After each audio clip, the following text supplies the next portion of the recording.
నందు ప్రియ పరిశుద్ధ దేవుని కుమారులారా, దేవుని కుమార్తెలారా, యేసుక్రీస్తు ప్రస్తునామములో మీ అందరికీ వందనాలు, అలాగే దేవునికి స్తోత్రాలు. ప్రియులారా, ఎలా ఉన్నారు? బాగున్నారా? మీరు బాగున్నారని నేను తలుస్తున్నాను. అదే రీతిలో మేము కూడా దేవుని కృపా మహదేశ్యాన్ని బట్టి బాగానే ఉన్నాం. ప్రియులారా, ఈరోజు మరొక ప్రత్యేక అంశం ద్వారా మీ చేరులోనికి రావడానికి దేవుడు మాకు ఇచ్చిన గొప్ప ఆధిక్యతను బట్టి దేవునికి మరొకసారి కృతజ్ఞతాస్తుతులు తెలుస్తున్న దేవునికి స్తోత్రాలు. ప్రియులారా, ఈరోజు బాప్తిజం అనే అంశంలో 6వ క్లాసు బాప్తిజము 2025 క్లాస్ నెంబర్ 6. ఈ క్లాసులో మనం బాప్తిజం ఇచ్చుటలో నేటి క్రైస్తవ సమాజంలోని పద్ధతులు, బాప్తిజం ఇవ్వటంలో కూడా పద్ధతులు ఉన్నాయి.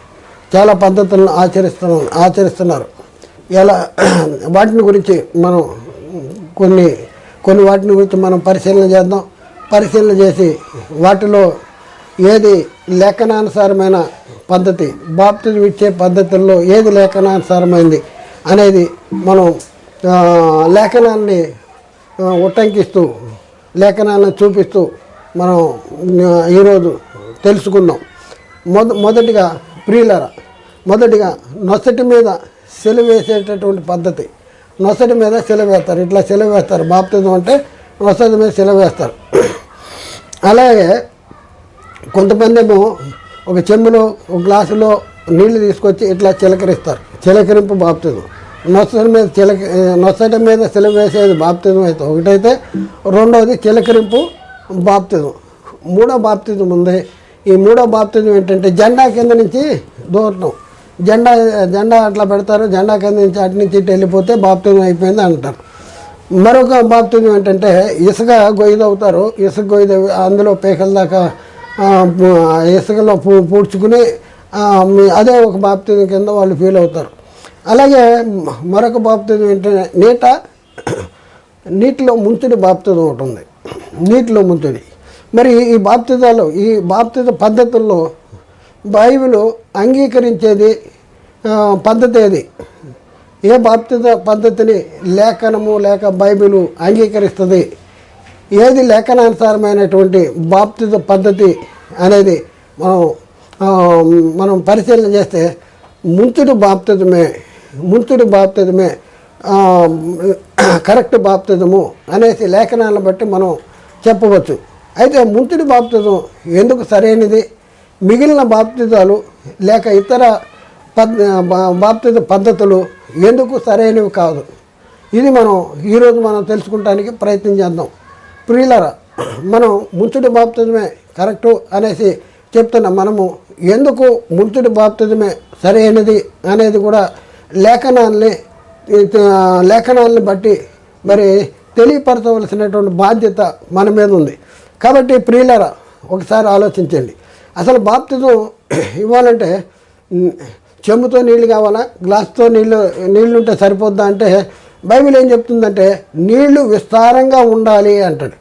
నీళ్ళు ఏం చేయాలి? విస్తారంగా ఉండాలి. బాప్తిజం ఇవ్వాలంటే, ముంచుడు బాప్తిజం ఇవ్వాలంటే నీళ్లు విస్తారంగా ఉండాలి. రెండోది, బాప్తిజం ఇవ్వాలంటే నీళ్ళలోకి దిగాలి, నీళ్ళల్లోనికి దిగాలి. బైబిల్ ఆధారంగా మనం పరిశీలన చేస్తే ఏ బాప్తిజం కరెక్ట్ అంటే ముంచుడి బాప్తిజం కరెక్టు. ఎందుకు కరెక్ట్ అంటే నీళ్లు విస్తారంగా ఉండాలి బాప్తిజం ఇవ్వటానికి. ఎందుకు ముంచుడి బాప్తిజం కరెక్ట్ అంటే ఇద్దరు నీళ్ళలోకి దిగాలి.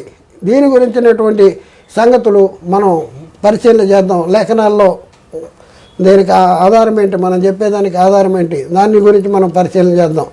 యోహాను గారు బాప్తిజం ఇస్తా వచ్చాడంట. ఎక్కడ ఇచ్చాడు? ఏ ప్రదేశంలో ఇచ్చాడు? అక్కడే ఎందుకు ఇచ్చాడు? ఓసారి మనం పరిశీలన చేద్దాం. యోహాను సువార్త 3వ అధ్యాయంలో 23వ వచనంలో, యోహాను సువార్త 3వ అధ్యాయంలో 23వ వచనంలో, సలీము దగ్గర నున్న ఐనోను స్థలమున నీళ్లు విస్తారముగా ఉండెను గనుక యోహాను కూడా అక్కడ బాప్తిజం ఇచ్చుచుండెను, జనులు వచ్చి బాప్తిజము పొందుచుండిరి అంటాడు. ఎక్కడిచ్చాడు యోహాను గారు? ఎందుకు అక్కడే ఇచ్చాడు అని అంటే సలీము దగ్గర ఉన్న ఐనోను స్థలము దగ్గర నీళ్లు విస్తారంగా ఉన్నాయంట. అందుకని యోహాను గారు అక్కడ బాప్తిజం ఇస్తా ఉన్నాడు, అక్కడ బాప్తిజం ఇస్తున్నాడు. నీళ్లు బాప్తిజం ఇవ్వాలంటే ఏం కావాలి? నీళ్లు విస్తారంగా ఉండాలి, నెంబర్ 1. నెంబర్ 2 ఏంటి? బాప్తిజం తీసుకుంటూ ఇద్దరు కూడా నీళ్ళలో దిగాలి. ఒకళ్ళు నీళ్ళలో దిగి ఒకళ్ళు బయట ఉంటే కుదరదు. బైబిల్ ప్రకారం మీరేమన్నా అనుకోండి, బైబిల్ ఏం చెప్తుందో మేము చెప్పడానికి ప్రయత్నం చేస్తున్నాం. మీరు ఎలాంటి పద్ధతులు ఇచ్చారో, మీరు ఎలాంటి పద్ధతుల్లో బాప్తిజం తీసుకున్నారో అది మాకు తెలియదు. కానీ బైబిల్ ఏం చెప్తుందో అది మీకు తెలియపరచడానికి మేము ఉన్నాం. మీరు నమ్ముతారా? నమ్మండి. మీరు అనుసరిస్తారా? మరి అనుసరించరా? అది మీ ఇష్టం. నమ్మినా నమ్మకపోయినా, అనుసరించకపోయినా మీ ఇష్టం. కానీ తెలియపరచడం అనేది మా బాధ్యత, మా కర్తవ్యము. క్రీస్తు ప్రేమ మమ్మల్ని బలవంతం చేయడం ద్వారా ఈ సత్యాన్ని మీ ముందుకు తీసుకొస్తానికి మేము పూనుకున్నాం. కాబట్టి క్రీస్తు ప్రేమను బట్టి మిమ్మల్ని బతిమాలుకుంటున్నాం. విన్న సంగతులు విని హృదయాన్ని కఠినపరచుకోకుండా వాక్యానుసారమైన బాప్తిజం మీరు తీసుకున్నారో లేదో గ్రహించి అర్థం చేసుకుని సత్యానికి లోబట్టడానికి ప్రయత్నం చేయండి. 2వ పాయింట్, బాప్తిజం తీసుకుంటే ఇద్దరు కూడా నీళ్ళలోకి దిగాలి. ఇక్కడ మనం చూస్తే ఫిలిప్పు నపుంసకుడికి బాప్తిజము ఇచ్చాను. ఇచ్చినప్పుడు ఫిలిప్పు నపుంసకుడు కూడా ఇద్దరు కూడా నీళ్ళలోకి దిగారు. ఆ తర్వాత ఇద్దరు కూడా నీళ్ళలోంచి ఒడ్డుకి వచ్చారు. నీళ్ళలోకి దిగి ఒడ్డుకు వచ్చారు. ఎక్కడ రాయబడింది అంటే అపోస్తుల కార్యాల్లో 8వ అధ్యాయము 32వ వచనం కాడి నుంచి 39వ వచనం వరకు రాయబడిన వచనాలు మనం చూద్దాం. అతడు లేఖనములు చదువుతున్న భాగం ఏదనగా ఆయన గొర్రె వలె వదకు తేబడను, బొచ్చు కత్తిరించు అని ఎదుట గొర్రె పిల్ల వలె ఎలాగూ మౌనముగా ఉండెను. అలాగే ఆయన నోరు తెరవలేదు. ఆయన దీనత్వమును బట్టి మనకు న్యాయ విమర్శ దొరకకపోయాను. ఆయన సంతానములో ఎవరును వివరింతురు, ఆయన సంతానమును ఎవరు వివరింతురు? ఆయన జీవము భూమి మీద నుండి తీసివేయబడినది అనేసి చెప్పుకుంటూ 34వ వచనం చేస్తే అప్పుడు నపుంసకుడు అడుగుతున్నాడు ఫిలిప్పుని, ప్రవక్త ఎవరి గురించి ఇలాగ చెప్పుతున్నాడు అని అంటే తన్ను గురించా వేరొకరిని గురించా అంటే దయచేసి నాకు చెప్పు అంటే ఫిలిప్పు గారు చెప్తా ఉన్నాడు. ఏం చెప్తున్నాడు? అందుకు ఫిలిప్పు నోరు తెరిచి ఆ లేఖనమును అనుసరించి అతనికి యేసును గురించి స్వార్థ ప్రకటించెను. వారు త్రోవలో వెళుచుండగా నీళ్లున్న ఒక చోటకు వచ్చాను. చూడండి ప్రియులారు, ఇక్కడ అర్థం చేసుకోవాలి. ఎవరు ఈయనంటే ఐటిఎఫ్ ఈ దేశంలో రాణి ఏదైతే ఉందో ఆ రాణి కింద ఈయన ధనాగారపు మంత్రి, అంటే ఫైనాన్స్ మినిస్టరు. ఇథియోపియా దేశంలో ఉన్నటువంటి ధనాగారపు మంత్రి అనమాట. అయితే ఆయన రథం మీద వెళ్తున్నాడు. రథం మీద వెళ్ళే ఒక దేశం నుండి ఇంకో దేశానికి వెళ్ళే వ్యక్తి రథము ఒక ఖండము నుంచి ఇంకో ఖండానికి, ఆసియా ఖండము నుంచి ఐరోపా ఖండము, ఒక ఖండం నుంచి ఒక ఖండానికి వెళ్ళే వ్యక్తి రథం మీద రథము దగ్గర తన దగ్గర నీళ్లు ఉండవా అంటే ఉంటాయి.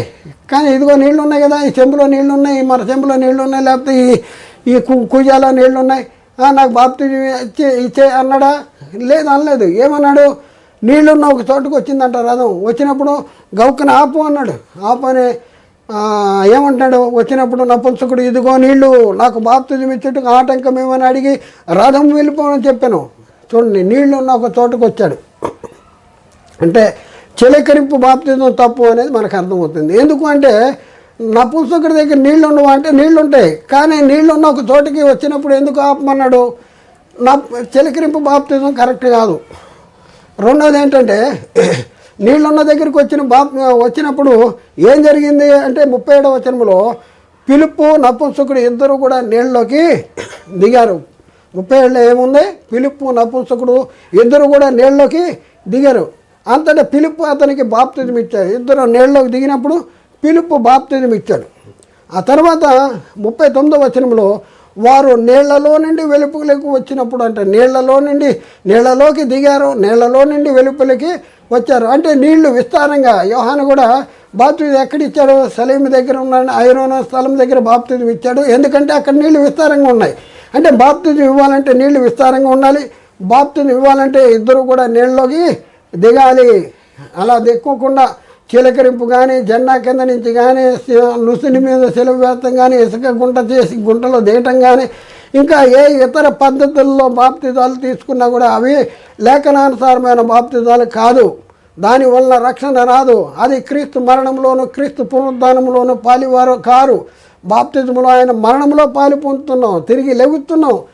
తిరిగి లేచినప్పుడు నూతన జీవము గలవారంగా తిరిగి లేస్తున్నాం.